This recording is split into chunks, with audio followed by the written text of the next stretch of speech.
All right, Texans heading into a big game, a swing game against the Indianapolis Colts. You lose this game, things could get really interesting. We in the next less than 10 days, the Texans are going to face the Colts as a 6-point favorite. Then they're going to go to New York, take on the Jets as a slight underdog as of right now. And then they got the Lions on Sunday Night Football. So the next three games are going to tell a lot. There's a lot of excitement. There's a lot of frustration, kind of a balance, kind of common during an NFL season. We posed the question yesterday, what changes would you make about the current Texans? This can mean anything. This can mean trade. This can mean personnel. This can mean coaching. This can mean something at the stadium. Maybe you don't like what they sell in the snack line. What changes would you make about the Houston Texans right now?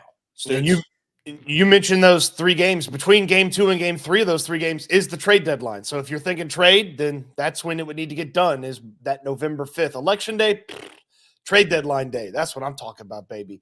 Look, I'm a simple man. You asked this question yesterday on Twitter. The folks responded. I'm a simple man when it comes to these changes because I feel like there's a really solid base here with this team, and I do feel like there's still a lot of potential to this offense.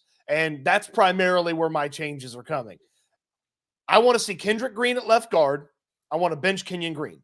That's my big offensive line change. I'm not swapping Patterson in. I'm not putting Fisher in just yet. Just let's just see if Kendrick Green can make things better for that offensive line and get Kenyon Green out of there. The Christmas lights theory, if you will. And then on offense, I want them to operate until it's proven otherwise, like they have a bottom 5 offensive line. So I want them to protect CJ Stroud that way. I want them to call plays that way. I want them to run routes that way. I want them to operate like they cannot trust those 5 guys up front to pass block. And that's what I want Bobby Slowick to scheme this week and next week and as many weeks as it takes until they prove otherwise. Those are my 2 football changes that I want to see on the Houston Texans. And I believe we could see both of those this week. Yeah, I would want the change on the offensive line. I don't care what it is. I don't care if it's multiple changes. I don't want to see these same 5 out there. That's my thing. And change it. And if it ends up being worse, okay. But I don't want to give the basic bitch definition of insanity because it's kind of annoying. And every time someone presents it, it's so predictable. But doing the same thing over and over, it's just not going to work. So I need to see a different 5. I don't care what 5. I don't care what it is. Whatever they see, there needs to be a new 5 on the offensive line. If that's 1 change, 2 change, whatever, got to do it. You've got to change it, and you've got to get a look at that. So that would be that change. I also need to see another cornerback. Along with D'Angelo Ross in the mix in some way, shape, or form. Now, does that mean that Jeff Okudah returns to practice today? Don't know. I don't even know that Okudah is that much better than Ross at this point. Don't know. But I need to see at least another body and at least someone out there, at least battling and trying to do what Ross does. So I need to see that even when Lassiter comes back. I think cornerback depth, whether it means Okudah coming back or whatever, in some way, shape, or form, whether that's next week, the week after, whatever, they need to add a little bit of corner depth. Oh, I'm with you on that. Running D'Angelo Ross back out there again, we're just putting him out there to try to make things happen. I mean, it's not going to be good if they do that. So hopefully it's Okudah, and he gets the opportunity to practice and then finds himself with a chance to be playing in his spot. Or the real hope is that, hey, just Kamari Lassiter is healthy and you don't have to worry about D'Angelo Ross or Jeff Okudah being out there. Yeah, you wonder when he's going to come back. I think he's foaming out the mouth. He doesn't strike me as a guy that likes to watch football. I think he likes to play football. Yeah. Also, I think I brought this up yesterday because it is kind of an awkward 2 games in 5 days for and Okudah, excuse me, and Lassiter, they didn't put him on IR, so they clearly believed it was going to be less than a month. Right, and the weird thing is they didn't put Jimmy Ward on IR either. So there's a lot of weird there. I think the Nico thing was just because they did not want him to play 2 games in 5 days. So the 4 games kind of lined up perfectly with Nico. Yep. I almost feel like this game, and I've called it a swing game. I think this is such an important game because you're basically looking 500 in the eye if you don't win this game. And I'm not sitting here trying to say that the Texans are going to lose, 4 straight games. But if you lose this game to the Colts, then you're an underdog against the Jets. It's a tough situation. And then you're hosting one of the best football teams in the league. And quite frankly, the thought of this version of the Texans defense going against that Lions offense should really kind of terrify anyone that's been watching what's gone on. So I think you got to win this game. The thing about it, though, is I think you almost function as if this is a normal game. And then after that, I think there's going to be they're going to be very cautious with guys with the Jets. I don't know how many guys they end up not playing against the Jets or whatever, but I think that this is just a normal week. Obviously you get the extra rest after the Jets, but I think we could see perhaps a scenario where one of these guys that's hurt comes back and then doesn't play against the Jets, not because they didn't have a setback, but because they just don't have the full routine and full recovery time to get better. So I think that just like a little bit of a warning, like if you see someone come back and then you see that they're not playing against the Jets, I don't think that means it was a setback. I think it means they don't want to put them in position to where now they have to get ready to play in a few days after coming back. So I think that's why I think this is such a big game. And it's not like this is not a, hard nose. You think about it like amazing defense from the Indianapolis Colts. But their defense as well as their offense are both pretty physical. I mean, they're going to try to run the football at you, and you're going to have to stop the run. That's going to be a lot of wear and tear 4 days before you have to play the Jets. And then, their defense is going to bring some heat, and they're going to try to get after CJ Stroud like all these other teams have. And that's a lot to handle in 2 games in 4 days as well. Like, it's not the most physically imposing team, but they're going to be physical with you. So it's like, okay, hey, you're going to play a physical opponent, and then you got the short turnaround. So like, not only are the guys coming back you have a question about, but hey, the guys that play Sunday, and then hey, they got to be ready for Thursday as well. Dominic, Dom in Jersey, shout out to him on the super must-win game this week, all caps. I'll be at the Jet game, then I'll be in H for the Lions game. I'm 0-11 seeing the Texans live. Well, that's real. Oh my God. 0-11. 0-11. Damn. Good grief. I did not know this. I knew he was on a little bit of a losing streak live, but good Lord. 0-11. 0-11. My God. He came to the Colts game last year. Good God. So I posed this question on Twitter. It'll be great. Here was some of the answers on Twitter about a change. Get the younger wide receivers more involved. Give Dell and Hutchinson more opportunities. Determine who the best offensive coaches are in the league and convince Cal to double their salaries and get them here. Change the roster with trades. Okay. Replace Kenyon Green. Call more play action. Figure out a better solution at CB2. Work with Stroud on taking what the defense gives him. Add a diverse, quick game. O-line improvements. There's a lot. At Landry Locker on Twitter. Switch our O-line with the Detroit Lions. Yeah, that would be cool. Wouldn't mind that. The Lions left tackle is Taylor Decker. And Decker is the one player when Bill O'Brien had his PowerPoint presentation to explain why they traded for Laramie Tunsil. I'm like, hey, these draft picks are going to be in the late 20s, and we don't think there's very many good players there. The only one that we think is any good in the late 20s is what the Lions did when they drafted Taylor Decker. And it's like, oh, so you thought a left tackle was going to be available in the late 20s? So you thought he was pretty good, so you still decided to trade for a left tackle? Come on, Bill. Yeah, so we'll be trying to get as many context clues as we can today at practice. But DeMeco Ryans did say that nothing is off the table when it comes to potential changes. Here was DeMeco's response to my question earlier in the week about changes specifically on the offensive line. For me, everything is on the table when it comes to it has to get fixed. Okay. I don't know why that wouldn't be the case with just about anything that's wrong with the team. I mean, it's not like this is a team that's, humming on offense in all the places. So, play calling or play design or schematically, in addition to the offensive line. Like it should all be on the table to get this thing humming on offense. Yeah. The defense is humming for the most part. Yeah, I mean, they gave a solid effort, about all you could expect against Green Bay. Yeah. So I thought that was actually fine. Question of the day: should Dom in Jersey avoid the games? He is 0-11. He is 0-11 in going to Texans games, and he's a big fan. He represents in Jersey. His baby's name is Nico, by the way. Mm-hmm. He named his kid Nico. And I told Nico that happened, and Nico said, "You know what's crazy? My name is actually Dominique, so it's Dominic in Jersey.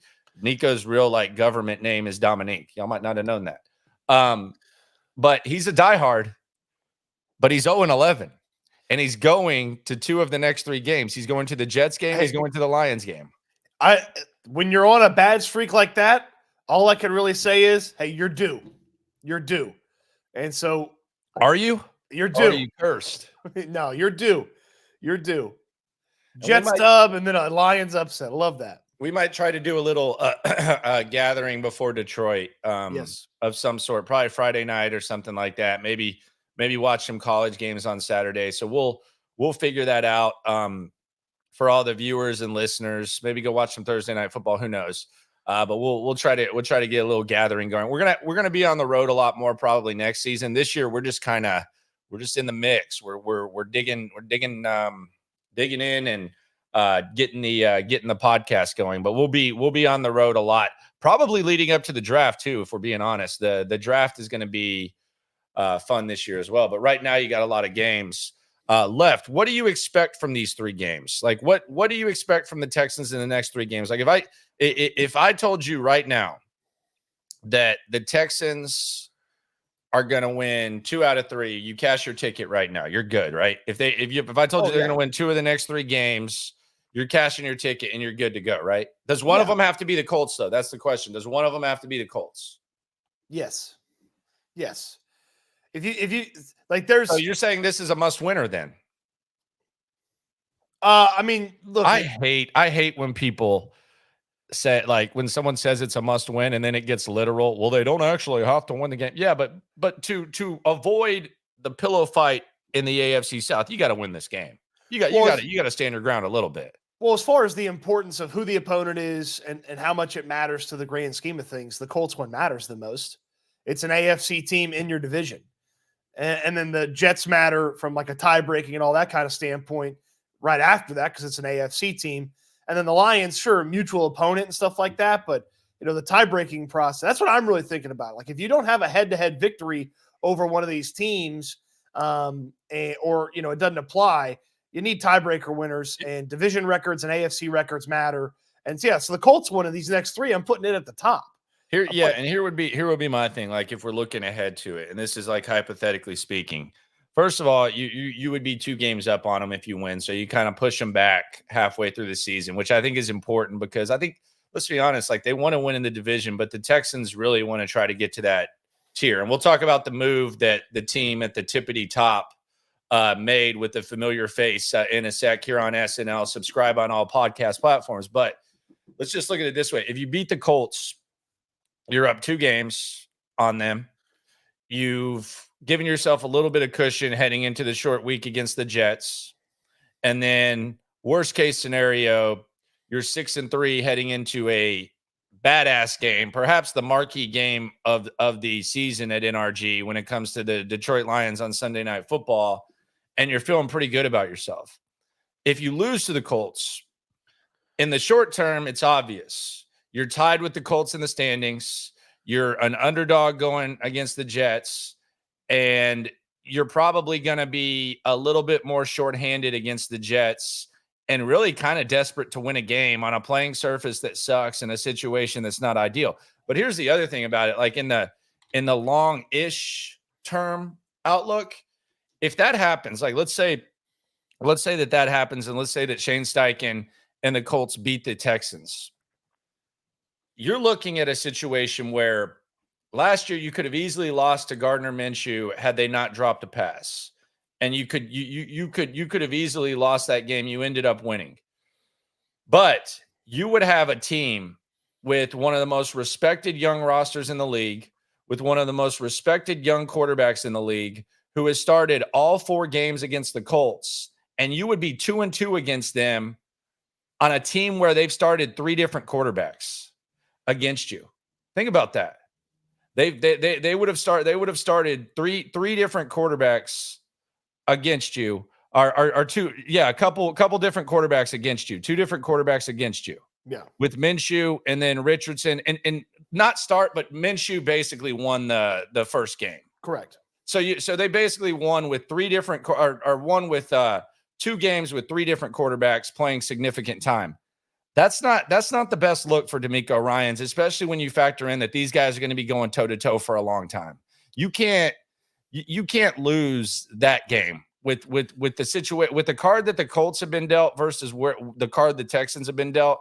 You can't lose. You can't lose to that. You can't be 2-2 after those 4 matchups. Well, and just the mental wear and tear of, okay, you lost to the Packers in a game that you feel like you probably should have won. Then you lose a divisional matchup at home to a Colts team that you already beat earlier this year. So like that starts to stack up too. Then it's a short week against the Jets where you got to go on the road, which that makes, it's disadvantageous for short week anyway, but on the road it's even more. Like it just starts to stack up from a wear and tear, not only physically standpoint, but mentally standpoint too. So then you gotta worry about pulling up from the nosedive if you drop this one to the Colts. I'm not as worried about the Colts as I am the other 2 opponents. Like the Colts game's the important one to me in the 3, but I'm least worried about them compared to the 3 opponents. The problem is, like, we talk about resiliency and stuff. The Colts, if they're 2-2 against the Texans for 4 games in with what they've had to deal with compared to what the Texans have dealt with, I think that's kind of discouraging when it comes to a head coaching matchup that we're going to see 2 times a year for God knows how long. I think you got to win that. Got to win that game. Got to. Oh my! How about a little breaking news? I guess. All right. Hold on. Break give me it a down second here. There you go. We figured out what that final roster spot's for. We did. So the Houston Texans have signed linebacker Devin White. Okay. Formerly of the Tampa Bay Buccaneers and most recently of the Philadelphia Eagles. Okay. Well, that's interesting. Your thoughts? My thoughts are that there's something potentially long-term wrong with either Henry To'oTo'o or Azeez Al-Shire. It would not be Henry To'oTo'o because he just has a concussion. So, well, I mean, those things can linger. Yeah, I mean it'd be like a couple weeks. He seems fine. So, yeah, Devin White. So linebacker depth, okay. So well, that's curious. Somebody banged up coming out of the someone banged up coming out of the game. Derek has his coaching change. He says bring Saleh in and have him scout the offense for tells. The Christian Harris thing, I don't know that anything. The Christian Harris thing, I don't know that anything new would have happened with him. Me and Cody were talking yesterday about this, and he briefly stopped by. I said from the beginning I would bet that he doesn't play in October. Then I offered Cody a bet that he doesn't play in November, and Cody wouldn't take the bet. So do with that what you will. I think this could be like more to do with Al-Shire. Hell, maybe they just want more linebackers. I don't know. I don't know. This is. I just texted Brooks Cabina to figure out why the Eagles signed him in the offseason and then decided that he shouldn't play at all, despite them having linebacker injuries. So we had a change. 26 years old, Devin White. 2021 Pro Bowler. Yeah, and I mean the DeMeco Magic Dust. Weird. This is what the 53rd roster spot is for. Very strange. Okay, Devin White. Not pumped about it, I see. Well, I mean, I don't know that. I mean, it worries me for something that we haven't seen yet from an injury standpoint. It worries me that maybe Azeez Al-Shire is a long-term thing, or maybe Hewitt or Hansen are banged up after the most recent game. Or Strange. or you have this tough stretch ahead and you don't feel comfortable with Azeez Al-Shire, whether it's significant or not, you don't feel comfortable about him running on his, on that knee for the next 5 games, and you're just kind of kicking the tires and seeing what's going on. Yeah, I mean, look, of all the guys that you could bring in to immediately be on the active roster, a former number 5 overall pick who's 26 years old is a lot better than some journeyman who's bounced around the league. So we're reacting to the breaking news. Texans signed Devin White. It's a cool name and stuff, but I don't know whether or not it's I mean, the Buccaneers were fine just letting him walk out the door. Yeah. And then he signed with the Eagles a $7.5 million contract in March, and then they released him in October. Yeah. Yeah. All right, so I texted Brooks Cabina about what was the deal with Devin White when he was in Philadelphia. Brooks obviously used to cover the Texans. Now he covers the Eagles for The Athletic. Don't know how he got out of Houston. Well, yeah, let's not talk about that. And I said, what was the deal with Devin White? He said he just wasn't better than Nakobe Dean or Zach Bond, and the Eagles don't platoon their linebackers, and he really wanted to play. Okay, well, that's cool. Does that mean he's going to play here? Well, maybe sitting for a couple of weeks. He's decided that playing's not that important, but he does want a paycheck. How about that? Yeah, we'll see. So not as good as Nakobe Dean or Zach Bond. They're playing good though. Ish. Bond is the guy that intercepted CJ last year for the Saints, isn't he? I think he was CJ's first career interception. Devin White, okay. All right, cool. Devin White. Now we got to be watching. Okay, where's 0? Where's 39? Where's 35? And where's 43? Because I don't know that you're adding a linebacker if everybody's healthy at the linebacker situation. I think the chat's bringing up a good point. I mean, yeah, DeMeco does coach up linebackers. Like, they're not just going to throw a linebacker at DeMeco. Like, DeMeco looks at this and says, okay, I can get something out of this guy. So is this linebacker Derek Barnett this year? Last year they snagged Barnett and he turned into a nice rotational player. And well, Devin White was a freaking monster a couple years ago. Like, he was really good. Yeah. He was an absolute beast. So, yeah, we'll see. He requested a trade in 2023. They didn't trade him. Didn't get a contract extension. Was in Philadelphia. Couldn't start. Requested his release. Got his release. Derek's already gotten him going traditional linebacker set. He's putting Petrie back to Murray's spot. So we're going. So you want to talk about changes? Derek's changing the whole way they play defense now. So Petrie's going back to traditional safety, and they're going 3 backers. Goodness gracious. You want to talk about changes? There's some changes right there. I don't know that I want that. There was, I guess it was against New England. They did throw a 3 linebacker look out there, but I don't know if they're going to change to that being the full-time operation or anything. In a life of Colby says, I fear Harris won't even play this year. Here's my thing with that. DeMeco said he would. Like, as much as DeMeco is kind of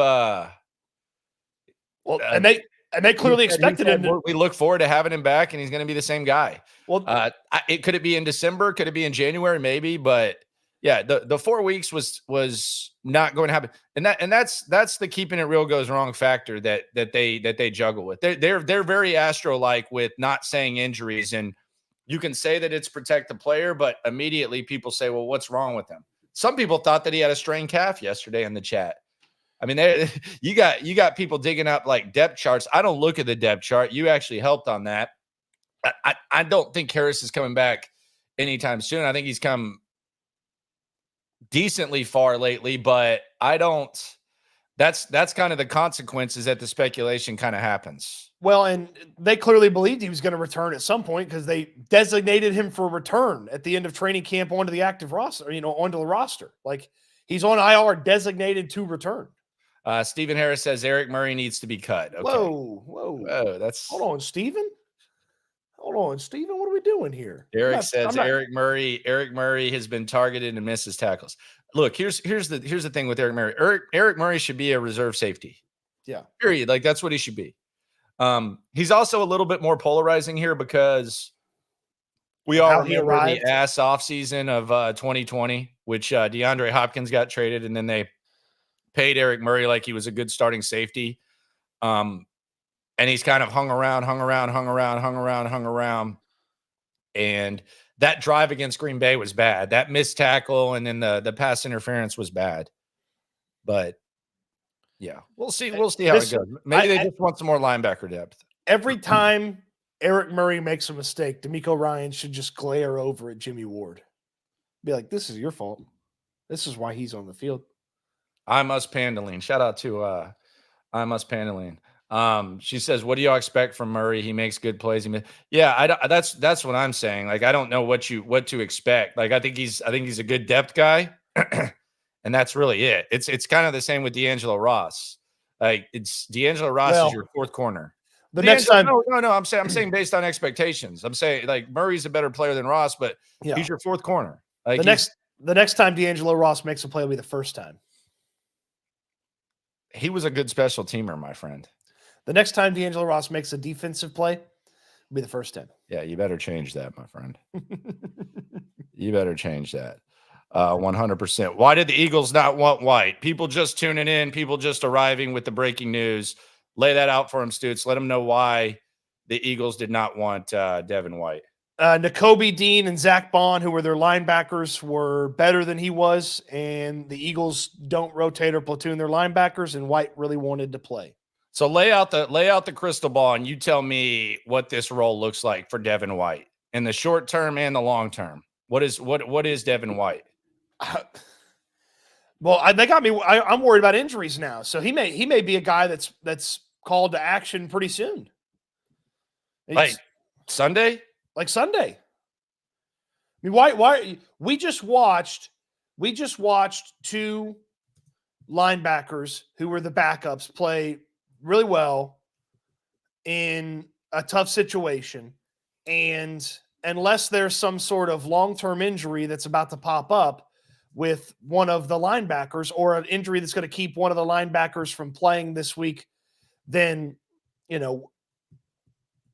what's the use of Devin White here? Like, is he, like, having not been in the building, is he going to be better than Neville Hewitt and Jake Hansen right away? Like, I could see eventually where he is, because he's younger, experienced, used to have a lot of talent, number 5 overall pick previously, but like I feel like he's available because someone is unavailable, would be my thought. The thing that I think you brought up, which was good, was the Barnett comparison. I think the Texans have a decent track record on the defensive side of the rock of kicking the tires on guys and at least getting some use out of them. So I think that, Barnett was a early-ish draft pick, right? If I'm not mistaken. 5th overall. Derek Barnett. Barnett. I'm sorry. I thought you meant right. Yeah, Barnett was a first rounder. Yeah. So you look at that. He's become a pretty decent rotational guy. 14th overall in 2017. So there you go. That's what that is. I got some more from Brooks Cabino and Devin White if you'd like it. All right, give it to me. So Brooks Cabino covers the Eagles, used to cover the Texans, and we're talking to him about White. He said that some of his late struggles with the Buccaneers was partly because he relied too much on athleticism and put himself too frequently out of position on plays. Okay. So there's definitely some harnessing that probably needs to occur, but he doesn't have any sort of like massive significant injury on his resume where you're like, oh, like he, it's like his leg exploded or anything a couple of years ago. So what if the Texans are just doing this to distract from the real problems? What would that be? The offensive line and Bobby Slowick. What if this was just to distract people from the real issue going on with this football team? What if they're changing his position and he's going to be a guard? He did put on some weight. There was talk that he was out of shape. Maybe Devin White is going to be the replacement for Kenyon Green. He's going to come in here looking like Levon Kirkland, the old Steelers linebacker, and he's He's going to line up. What if Devin White is like, you imagine that speed just pulling guard? What if the Texans are transitioning him from linebacker to guard? And they realized he was out of shape and they just said, all right, we're going to work you at guard. No, but here's the real question. I cannot figure out why White is here. And I wonder if we're going to get an unfortunate answer here at practice in a few hours. Now, what if Devin White, do you think if Devin White lined up at guard, he could be as like at least as bad as no. In Green Bay, if Devin White lined up at guard, could he have at least been as bad as Kenyon Green? If the Texans got to go back in time, let's say they got to go back in time and everything that happened with Green Bay was the same, but they had to rerun all their offensive plays, and you get to rerun all your offensive plays, and Devin White has to line up at left guard. Do you think the Texans would be able to score more points? Every situation, they get to rerun their offensive plays, and you can scheme away from them. You can roll out or do whatever. Could they score more points with Devin White at guard than Kenyon Green? Yes or no? Yes. Really? Okay. Maybe. I don't know. The run plays might be difficult. The running will be impossible to the left. They like to run to the left too much, so running will be impossible to the left. Well, some would say it is anyways, though. Okay, because he's one of the best in the biz. Unfortunately, no longer covers the Texans. I'm getting a lot here from Brooks on Devin White. You want some more? Keep it going, man. Ask Cabina to come in. Is he at practice? Okay, I'll ask him. Is he at practice? Let's get a cameo by Cabina. I miss Cabina, man. I can't believe the Chronicle let him get away. Damn shame that what they did to that Cabina kid, that Cabina fella. I asked him if he could hop on for a second. Let's see, it's 10:30 there. He's in Philly. Yeah, I don't know what time they practice. I feel like they practice like late in the day. Yeah, tell him to take his ass to the parking lot. He's in the sauna, so that's a no. The hell? All right, so is he trying to get in shape or something? Well, he says, I'm in the sauna, give me a minute. Nah, hey, just do it from the sauna, bro. Just keep it above the neck. I don't know if the phone will work in there. So just you send him the link? Yeah, I'll send him a link. Yeah, send him the link. We'll see what it is. Devin White. Does Devin White excite you, chat? Are you excited about Devin White? Derek has a point. He does. It's too early for silliness, Landry. Save it for the night stream. That's true. Night stream's a different vibe. So yeah, man, look, I'm trying to make some sense of what's going on with this Devin White thing. And I'm trying to have some fun with this offensive line, because offensive line is driving you nuts. If you really like sit here and try to solve the problems of this offensive line, I feel like we've been doing this for years. Don't you? Yes. I feel like we've been doing this for years. Since Dwayne Brown left the building, we've been trying to figure out how the Texans can block. Yes, we have. No matter what, whether it was O'Brien, whether it was Tim Kelly, whether it was Pep Hamilton, we've been talking about this offensive line forever. When it was, no matter if it was Julian Davenport or if it was Matt Khalil. Boy, he was cooked. Not necessarily excited, but about as good as you can get to adding LB depth. I didn't even know that LB depth was a concern. And I think that's the other thing. Like, the nightmare situation here, and the nightmare scenario is Azeez Al-Shaair is significantly hurt. That's the nightmare. That's really scary. That's the worst case scenario here. The worst case scenario is Azeez Al-Shaair is significantly hurt, and that's why you felt you needed to make this move. If Christian Harris can't go this year and they don't feel good about Christian Harris, it's nothing new. You've actually seen the other guys kind of evolve as Harris has been out, to the point where you actually feel decent about the linebacker position. You feel good about Toa, what he's done. You feel good about Hansen and Hewitt. And Al-Shaair has been kind of the leader of your defense. But the worst case scenario for this White thing of all of them would be the fact that Al-Shaair is more hurt. I wonder if the Browns won't trade with us anymore. That's an interesting question. No, I'm serious. I thought about that too. As we were talking about that, I thought about whether or not they would or not. if they would trade. Someone's saying the other Martin brother. I don't know. I don't know if the Cowboys are trying to trade him. Yeah, I don't think so. Okay, we got. Look Hey, at this handsome fella. Look at this from the streets of Philadelphia himself. Wow. Hello, Brooks Cabina. Brooks Cabina. Oh, you got to unmute yourself though. You got to unmute, man. All right, there we go. Old habits die hard. Old habits die hard. Yeah, you know what? It's this is the crossover we needed today. All right. So what's funny is that I moved from Houston a year ago today. Wow. Really? Today, yeah. So wow. Anyway, it's good we to miss see you guys. We miss you. Man. If we don't tell you enough, we do. I literally was just in the sauna right now, so pardon my sweat and all of this. The gym's right over there, but yeah, breaking news. We had to talk about this. Yeah. So tell us about Devin White. What are the Texans getting? So I've covered Devin White in every phase of his career. Basically, I used to cover LSU when he was there in 2018. He went to the Buccaneers. Obviously, had his Pro Bowl season there, Super Bowl there, and then he wasn't renewed in his contract. The Bucs let him walk. They executed his fifth-year option, and towards the end of that tenure, he was benched by Todd Bowles. And there was a time where it looked like there was tension.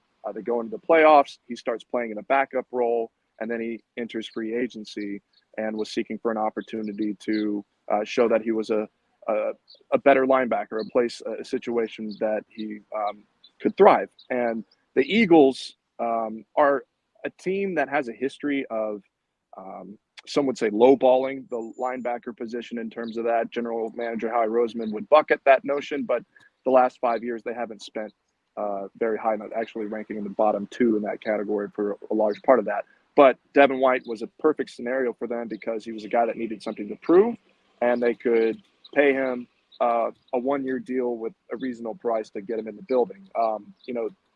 What happened with the Eagles is Nakobe Dean is a third-round pick that they had injuries last year. Roseman's very big on him. He was big on the whole Georgia defense that he was a part of.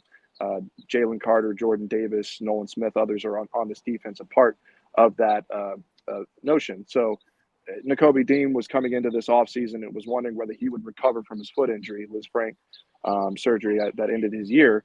And they also signed Zach Bond, who had kind of a hybrid role with the Saints, an edge rusher at some times and sometimes played inside, really just didn't really have a home position. So they were gambling that one of these people, 2 of these 3 people would end up being their starters. So White came in, and in training camp watching him, it was kind of assumed that he was the starter. He was taking most of the first team snaps. He was starting in the preseason games of consequence. So, all of us make our depth chart and projections of, we talk to the people we can talk to.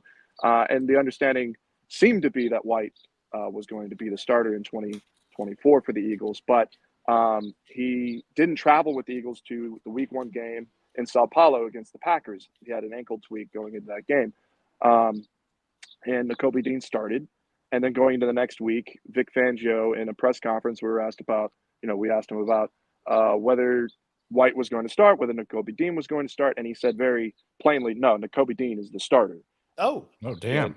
And the question was, okay, well, what, led you to that? And he said that he outplayed Devin White throughout training camp. So without the ankle injury, Nakobe Dean would have been the starter in Sao Paulo. So, that led into kind of the conversation that was in Vic Fangio's mind, watching that, making a final decision that was surprising to even Devin White. We talked to him in the locker room, and, hearing that in the press conference was kind of jarring for him. Oh, that's good. Well, it's a good way to operate Fangio. It's that's Fangio, man. It's kind of interesting to hear and cover him because he's very blunt. He'll answer almost every question, and it's very simple. He doesn't really delve into the details of things, but he'll answer. A lot of the players appreciate that. It's also kind of explains a little bit why some of the Miami Dolphins players were kind of throwing shots at him after he left. There are some players that respond well to that, some that don't. Some situations work with that where that works, and others where it doesn't. And this year, the Eagles Philly is kind of a direct place anyway, so he seems to fit here in that situation. But Like Devin White, I'll say this: attitude wasn't an issue with him. I think a lot of the question with that ending in the Buccaneers was like seeing how Devin White would handle himself behind the scenes in Philly. Every time he was available to speak in the locker room, he was very straightforward about his conversation with the Eagles. Like, he had to work from the depth chart. It was surprising, but it wasn't, hurtful to him. Even Fangio and Nick Sirianni, when they talked about him, said that he was still part of the plan. And that plan was, he was a backup. And the way I'll describe this is like, he came in to have an opportunity to prove himself. He's on a 1-year deal, and he had to, there were times with the Buccaneers, especially towards the end, where he was a very fast linebacker.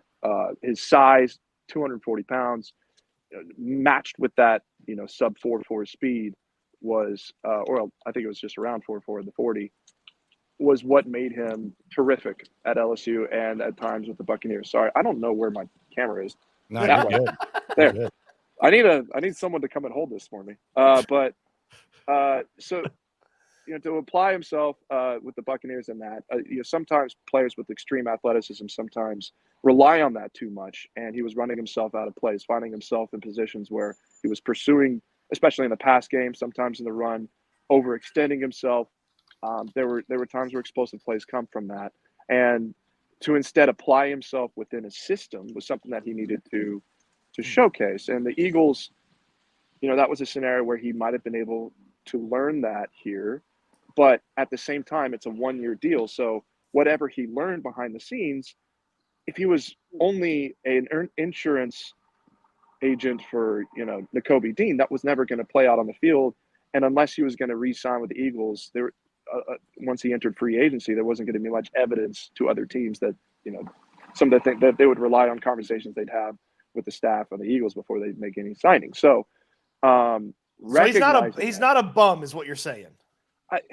So you should know this, like, Nakobe Dean, what he's done for the Eagles the last couple of weeks, he's been a primary blitzer for them. A lot of simulated pass rushes, which was what Devin White was so good at LSU. So at the very least, you should understand that, the Eagles didn't think he was better simply than Nakobe Dean. Does that mean he's not better than what the Texans currently have on their roster with all the injuries? So manage your expectations with that. It's interesting to me that Devin White ends up with the Texans because not only the situation, but DeMeco Ryans being a former linebacker, the coaching staff being there in a way that they've been able to support the linebackers the last couple of years. So this is a situation where he can step in, apply himself within a system that he can further refine his game and have an opportunity on the field to showcase that. Does that mean that this is going to work out? No, I'm not saying that, but I think it's an interesting scenario. I think it's a good fit for them. And I wanted to address the attitude thing too, because of what I saw behind the scenes, what people might have questions dating back to his time with the Buccaneers. And also, like, we've, having covered, Howie Roseman and Nick Caserio doesn't seem to me to be a general manager who's going to try and sign a head case onto a team that has playoff implications. You don't want to, no one wants to mess up a locker room. So that's why I say those things about Devin White. So that's kind of the scouting report for you guys. I like it. And an interesting crossover today, and it's a beautiful one. It's a beautiful one. Dude, what is the weather like there? Good Dude, Lord. it's amazing. It's amazing. My God. It's 60 degrees with sun and no humidity, and there's actually colors around me. There are leaves that are yellow. Well, you know what? I'll talk to me in about a month and a half. Okay? Dude, it sucks. I'm not in February. I'm gonna be back in Houston. I still got family there, so like, there's no reason to be in Philly from February even through like March. I remember being outside of the parking lot in February, and I was talking to a beat writer here, and I was like, well, at least this ends in March, and he laughed. He's like, how about April? It goes. Winter is long here, and it sucks. But there are good parts. Fall is actually the best thing about Philly. Yeah, so we appreciate you, Brooks, very much, man. We miss you out here, dude. We miss you on the streets. Oh man, I miss it often in Houston. Still, I appreciate you guys, and still have a lot of friends and family there. So it's good to do this. Yep, appreciate you, my friend. All right, well, when you get back here in February, you make sure you come say hello. Oh, we will. I gotta hit up all the old haunts. The one thing they don't have is barbecue here. Yeah. I got it. My parents. I bought a house here in Philly. Look at you, It's not that one, but living large. I was sent a smoker from my family for a housewarming, and that's how I'm known on my neighborhood. Like all these row houses, you can see like there's no privacy. So whenever I light that smoker up, everybody knows, it's barbecue time. There was a guy, Barbecue Brooks. I made ribs for the first time Saturday, man. How'd it go? It wasn't bad. I did the 3-2-1. I kind of feel like I need to up it a little bit, like the temperature on the recipe, but it wasn't terrible. It was good. It was good. What was your temp? I think it was 190 then 225 or something, or I think it was 180 and then 225. Yeah, you need to get up 220, just around there. Look You'd at be you. good. You need to 2 hours at I always go ribs. I go 2 hours with it, and then I add butter and brown sugar to it. Yeah, I had brown sugar. I had some apple juice, some honey, all that. Yeah, okay. I mixed it. Let that go for another 2 hours. You got to wrap it that second hour though. I did. Okay. All right. Yeah, but there was a guy behind me that was doing his yard, and I'm trying to make friends, So he's like literally peeking over the fence with his weed eater in this small backyard. Like I'm telling you, it's like maybe 10 feet by 5 feet. Wilson from Home Improvement, man. Exactly. He looks over like, what's going on? And howdy ho, neighbor Joe. I was like, you want a rib? And he's like, yeah. He like reaches over the fence. I give him a rib. And he's like, I don't know if I can swear on this, but he's like, yeah, it's awesome. And I did. My neighbor to my right has, there's a family there with kids, and the smoker went through their air conditioning vent, and she called her husband and was like, is there a fire like that I don't know about? Is there electric wire? She's looking beneath the fencing, and then she like finally looks outside and sees me. I was like, my bad. And so the Texans screwing up the streets here. So oh, good, man. They don't know how to deal with me. Oh, good. You know how this ends? This ends with you turning into like a barbecue master in Philadelphia, not even riding anymore. You know what? Like, it would be a nice game. Sell out by noon and then go to the press conferences. I think I could work that out. Breakfast barbecue with Brooks. Yeah. Just put a couple racks of ribs out there, sell them for $5 a piece. I think I could work that out, There you Get go. Done. Get her done. You go. Brooks, we appreciate you, my friend. Yeah, thank you, man. Absolutely. Y'all take care. There you go. The man, the myth, the legend. Yeah. Brooks Cabina. So interesting scouting report. So attitude problem he doesn't believe is a thing. Nakobe Dean, kind of an important player on that defense. And just not an ideal situation. Obviously, from a Texans point of view, you hope that it's not about Al Shire being injured a little bit more. I think that's worst case scenario. But Devin White, we'll see how he fits in with the Texans. I think someone in the chat brought up a good point. It's not about comparing him to Al Shire or Harris or anything like that. Maybe it's about, can he be better than Hansen? Like that's kind of how you look at this a little bit more as a depth thing, which I think is a good thing. Derek says, nice get, Stoots, much appreciated. So old friend Brooks Cabina, we miss him on the beat here a lot. I think that was a rough outcome for him to get out of here. Broke the Deshaun Watson story, by the way. But yeah, so there you go. Shout out to him. Shout out to Brooks Cabina. Straight from the workout to here. We got a little bit of breaking news, localized breaking news that impacts the Texans. And we'll go two-piece combo here as we continue to talk about food. Number one, we have a trade. Amy Adams Stank continues to struggle with her identity. I don't know who struggled more with their identity at this point in their life, Bruce Jenner or Amy Adams Stank. But between the rebuild and then going all in, like the juggling act the Titans have done, where you're getting rid of Mike Vrabel and we're going to get the best coach, and then you get Callahan, and you kind of think they're rebuilding, which wouldn't have been the worst idea. Then all of a sudden you're paying Snead and you're paying Calvin Ridley, and Calvin Ridley's a disaster and Will Levis is a disaster. And now DeAndre Hopkins nuke ends up with the Chiefs. from a localized perspective, there's two things. One thing, as we already thought, the Titans are dead. Their season is a lost cause. They're sellers at the deadline. They're a joke. They're not a threat.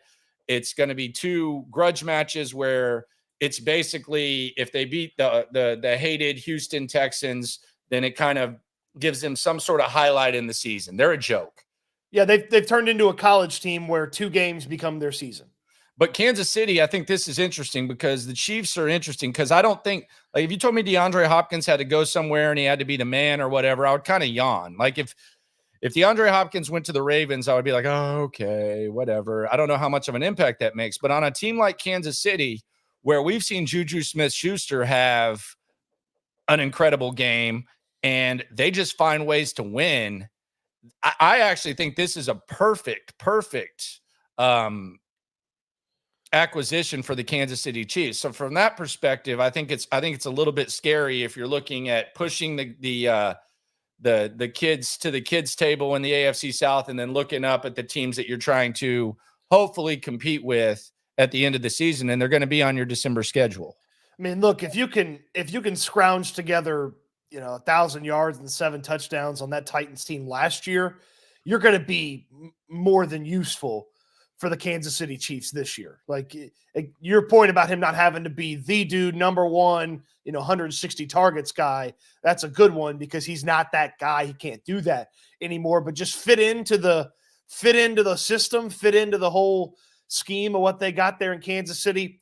He'll do it. He'll go out there and he's playing with a good quarter, really, the best quarterback in football, though, really? Mahomes is not playing that well right now. He's finding ways to win, though. Like whenever they need a big play, he finds ways to win, whether it's manipulating the rules on the sideline and scoring a touchdown because he knows if they touch him, it's a 15-yard penalty, or just making throws when they need to be made. He's gutting it out. We saw Tom Brady do that early in his career, where you look at statistically, Tom Brady's not Peyton Manning. Well, who's hoisting the Lombardi?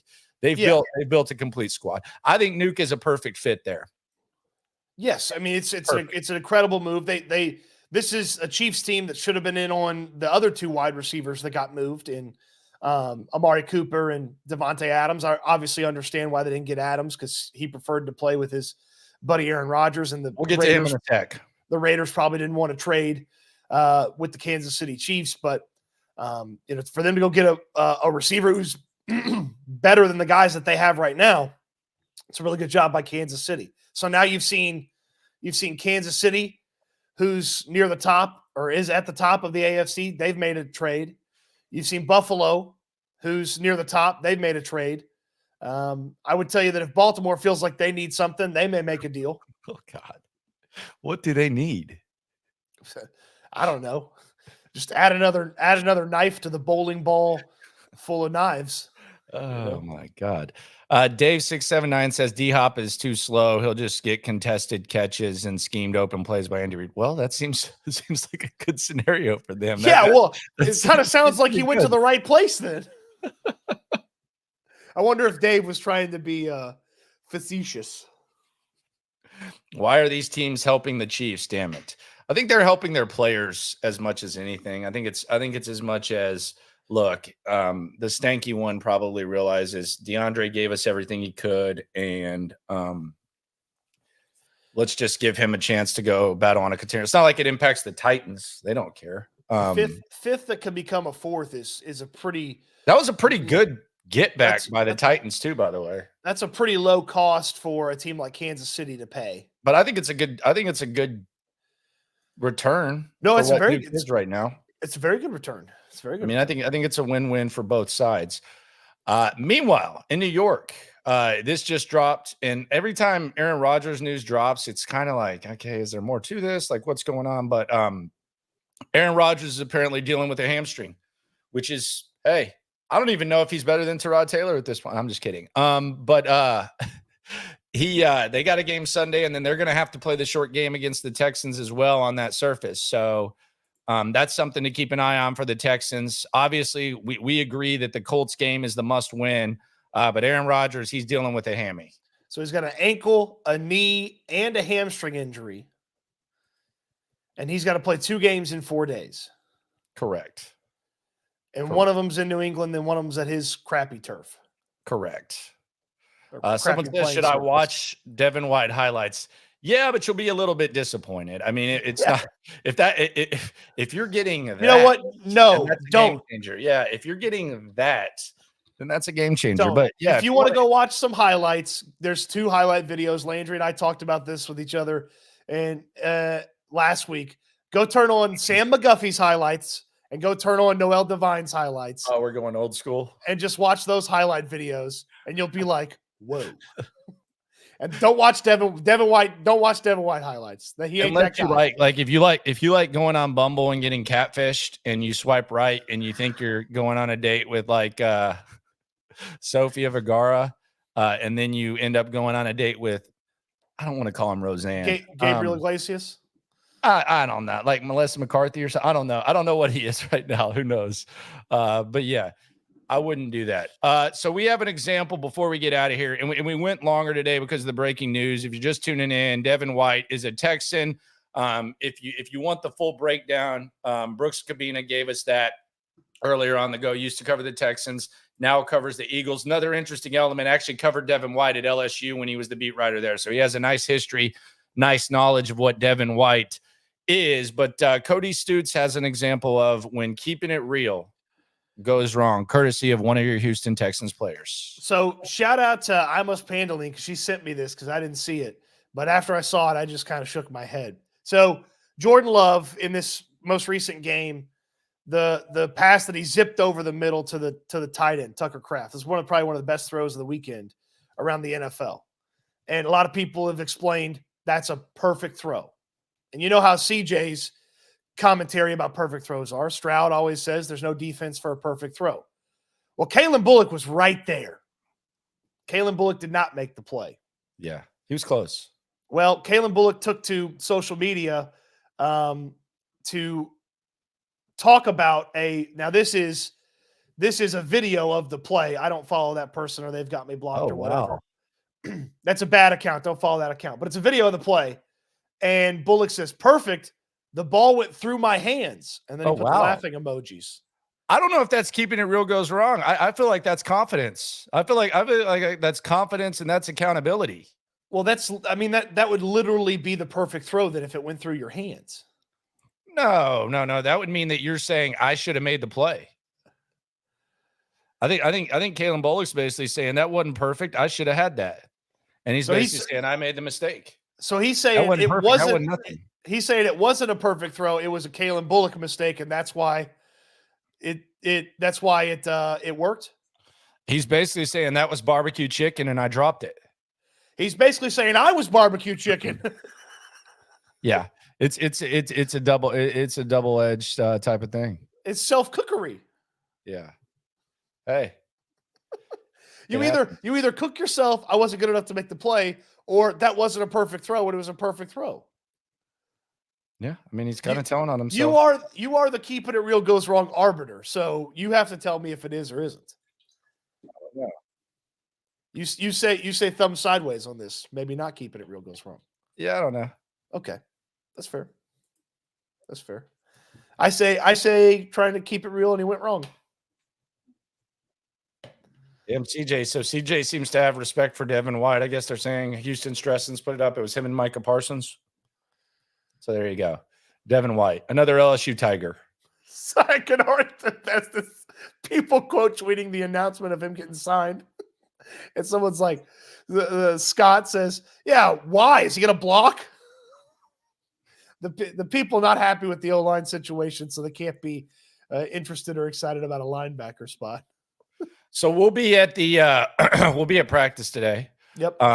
We have an idea now of what that roster spot was. So we're not we're not anticipating anything crazy. The Akuda or the Christian Harris, who knows? But yeah, I would say Devin White. We'll ask DeMeco about that. We might ask CJ about it. We'll go in the locker room. We'll figure it out. Not my YouTube channel, the locker room, but the locker room at the field, and we'll try. Might need to see if Shaq Mason's got anything to say about it. Played together about the O-line. No, about Devin White and about the O-line. Yeah, he played with him in Tampa. Okay. Yeah, we can ask Shaq. Was that? I mean, is that useless information? No, that's good information. I think that's a good job by you. Did Stingley play with him? Yeah, would have been. He would have been on those badass teams, wouldn't he? Yeah. So Derek Stingley too. But Well, I don't know. I can't wait for the like. Yeah, he's good. Can't wait for the 3 words he tells us about him. Yeah, he's good. He's Good pretty player. good. And then he'll like have the smile. Good player. Yeah, it is. And then he just does the Stingley. smile with the top of his hoodie up. You say, yeah, good player. We'll try to get as much context clues as we are. If look, they drive me because we don't get to watch as much practice as we'd like to. They're going to drive me, and this is my assignment today. Every time we go to the game or go to practice, I tell Cody Stoots, I ask Cody Stoots, hey, what are we looking for today? What are we looking for? Is that not what I always say? I say, what are we looking for? What do we want to hear? So today, this is what I'm doing. We're going to ask DeMeco about Devin White. We're going to ask DeMeco about the Indianapolis stuff, and I'm going to be a body language expert. I'm going to watch the offensive line as close as possible. I don't care if they're not running team. I'm going to be looking to see if there's a little extra kick from Kendrick Green, if it looks like he might know something that we don't know. I am a body language investigator today at practice. 100% body language investigator. FBI, football body investigator. Yes, 100%. Appreciate y'all for coming through. We got nearly 500 deep. Thanks to Brooks Cabina for joining us and giving us that in-depth breakdown of Devin White. Shout out to Aaron Rodgers and the hamstring. Feel like he might be shutting it down. It might be the start of Cody Stoots' theory that he's going to quit on the Jets in season. That theory might be the seed planted to the Cody Stoots theory that Aaron Rodgers will eventually quit on the Jets. Yep. Step one. Texans got them in 8 days. Yeah, 8 days. Damn. 8 days. Yeah. 8 days. Damn. 2 games in 8 days. We'll keep an eye on that. And also the news that DeAndre Hopkins is a Chief makes the Chiefs better. How much better? Who knows? And the Texans sign Devin White. Swarm in the super chat real quick. You ain't never hate. Swarm. Since y'all be skipping my comments, now you have to answer. Are we going to be happier if KC gets D-Hop his ring or upset Mahomes for the 3-peat? I would be upset that he wins it because that means the Texans didn't win the damn thing. Come on, Gavin. Oh, you still have Super Bowl expectations with this ball club right now? No, not with this version of the offensive line. Yeah, but if they change some things and get it going, maybe. Yeah, we got to see what happens. I find it hard to hate Mahomes. I think in his prime, I was not a Brady guy. I find it hard to hate Mahomes. He's from Texas. He's a likable dude. I find it hard to hate Patrick Mahomes. Travis Kelce, on the other hand, not a fan. The Kelce's had a master class on getting overexposed. Oh yeah, it's Kevin Hart and The Rock on steroids. Master class getting overexposed. Yeah, it's Kevin Hart. It's Kevin Hart on steroids. God, I can't even watch him anymore. Hey, have you seen the extended version of the McConaughey commercial with Christian McCaffrey? No, I haven't. That commercial just makes me laugh to no end. And then they played an extended version the other day where he's like, didn't you go to Stanford? He's like making fun of him because I love that commercial. Jerry's eating rice. Huh. It makes me laugh every time. We're talking about commercials. Kelsey's are in all the commercials. Okay. All right. Is your microphone broken? Hello? Earth All to right. Landry. All right. Appreciate y'all for coming through. Be sure to subscribe, like, right along both of our channels. Locker Room Night Stream 1030. Little bit looser. We'll try to get a grasp of things. It'll be topical. We'll keep it going. Texans signed Devin White. Other news that impacts the Texans. And most importantly, always remember when it comes to this Texan stuff, we're all in it together. Eat good, sleep good, be good. We'll talk Texans again soon. Jerry's eating rice. Huh.